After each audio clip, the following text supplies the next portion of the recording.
PowerPoint yang telah saya buat guna memenuhi ujian akhir semester manajemen industri media. Yang pertama, manajemen media massa. Manajemen media adalah sebuah ilmu yang mempelajari bagaimana pengelolaan media dengan prinsip-prinsip dan seluruh proses manajemen dilakukan, baik terhadap media sebagai industri yang bersifat komersial maupun sosial, media sebagai intuisi komersial maupun sebagai intuisi sosial. Manajemen media harus memberikan pengetahuan tentang pengelolaan media, prinsip-prinsip manajemen dengan seluruh proses manajemennya secara utuh yang meliputi berbagai fungsi manajemen yaitu planning, organizing, influencing, budgeting, controlling. Selanjutnya, manajemen industri media. Industri media merupakan industri kreatif yang akan terus berkembang seiring kebutuhan manusia akan pengetahuan seni dan hiburan. Di dalamnya terkait berbagai aspek-aspek yang termasuk dalam beberapa subsektor yang disebutkan dalam industri kreatif tersebut. Pengelolaan usaha ini membutuhkan kemampuan khusus yang tidak bisa disamakan dengan mengelola usaha kreatif lainnya. Karena konten dalam media massa biasa memengaruhi pemikiran, dalam hal ini dikenakan konsep manajemen media massa yang kasus dalam memandang suatu industri kreatif media. Ilmu manajemen media adalah sebuah bidang studi yang merupakan bagian dari ilmu komunikasi. Secara lebih khusus lagi, manajemen media merupakan bagian dari manajemen komunikasi. Manajemen media merupakan sebuah ilmu yang relatif baru namun sangat luas dan cukup kompleks. Karakteristik media. Yang pertama ada website. Website media yang memiliki jangkauan sangat luas atau regional, internasional. Website memiliki karakteristik yang pertama mengandung muatan informasi yang besar, paling atraktif, menghibur, dan edukatif dalam sistem komunikasi massa. Yang kedua dapat menerobos batasan tempat dan waktu dalam memberikan informasinya. Yang ketiga kaya akan tampilan grafis sehingga sangat terjangkau sebagai sarana berpromosi. Yang keempat media interaktif yang dapat menghubungkan seluruh media informasi meliputi audiovisual, animasi, image, dan teks.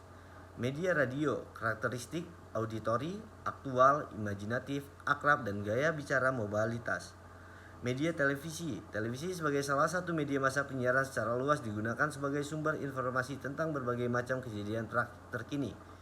Karakter, visual, berpikir dalam gambar, penggunaan yang kompleks. Selanjutnya produk dan etika bisnis media. Produk media. Media menyediakan produk berupa konten untuk dipersembahkan kepada audiens. Lalu audiens memancing pengiklan produk media berupa konten menuntut kekreativitasan untuk membuatnya memenuhi keinginan audiens yang berubah-ubah dan bervariasi. Etika bisnis media massa. Entitas media hari. Hari mengalami pergeseran dengan semakin mengarutnya orientasi bisnis. Arus budaya industri membuat bahwa dialog media betul-betul sangat monolog. Adorno dan Horkheimer dalam Lukman Toro merumuskan 3 persoalan. Pertama, mereka menegaskan bahwa budaya industri melihat dan menciptakan audiens tunggal. Yang kedua, mereka menegaskan bahwa audiens monolitik yang tunggal dari budaya industri ini adalah massa yang pasif. Mereka tidak aktif baik pada maupun untuk diri mereka. Yang ketiga, menegaskan bahwa dalam masa audiens tunggal, masing-masing individu merasa asing dengan individu lainnya. Selanjutnya, alur produksi media. Dalam membuat sebuah produk multimedia seperti film, media interaktif, game, dan lain-lainnya tentunya harus melalui tahapan-tahapan yang sudah ditentukan agar hasil yang diperoleh dari pembuatan produk multimedia tersebut bisa optimal. Proses alur produksi multimedia terdiri dari 3 sub, yaitu pre-production atau praproduksi, proses production atau produksi, dan post-production atau purna produksi. Selanjutnya ada penentuan konsep atau ide, konsep atau definition. Yang kedua, desain atau desain. Yang ketiga, perencanaan produksi atau production plan. Dan yang keempat, dokumentasi atau documentation. Yang kelima, membuat rancangan desain atau building prototype. Di samping ada beberapa contoh urutan struktur. Selanjutnya, bisnis media dan periklanan. Media promosi dan periklanan telah berkembang menjadi bentuk komunikasi yang sangat kompleks dengan ribuan cara berbeda bagai bisnis untuk menyampaikan pesan kepada konsumen. Pengiklan saat ini memiliki pilihan yang mereka miliki. Iklan melalui internet termasuk iklan online. Faktanya sebagian besar situs web yang Anda kunjungi terdapat iklan karena mereka adalah penggerak pendapat utama internet. Jalan lain dari iklan online adalah Navas ADF yang merupakan variasi digital dari advertorial cetak lama dan konten bersponsor, termasuk menempatkan iklan di situs populer dan situs media sosial diantaranya seperti Google Ads. Google Ads kemungkinan perusahaan untuk mengajukan tawaran atas penempatan iklan di halaman hasil mesin pencari Google dengan menggunakan kata kunci atau istilah pencarian umum, pencarian terkait dengan bisnis dan produk serta lainnya mereka muncul di hasil pencarian. Selanjutnya, struktur organisasi media massa. Di samping ada beberapa struktur organisasi penerbitan pers, manajemen organisasi media cetak secara garis besar dibagi dua bagian redaksi atau editor departemen, bagian pemasaran atau bagian usaha business departemen. Bagian redaksi dipimpin oleh kepala bagian redaksi yang disebut pemimpin redaksi. Bagian pemasaran dipimpin oleh kepala bagian pemasaran atau usaha disebut manajer pemasaran atau pemimpin usaha. Di atas keduanya adalah pemimpin umum atau general manager. Industri dan bisnis konglomerasi media. Konsentrasi kepemikiran media mengacu pada pandangan bahwa mayoritas media melalui sistem konglomerasi adalah korporasi. Konsentrasi kepemilikan media mengacu pada proporsi relatif antara dua besaran. Yang pertama, jumlah orang atau pihak yang memiliki menguasai atau pengaruh media tertentu.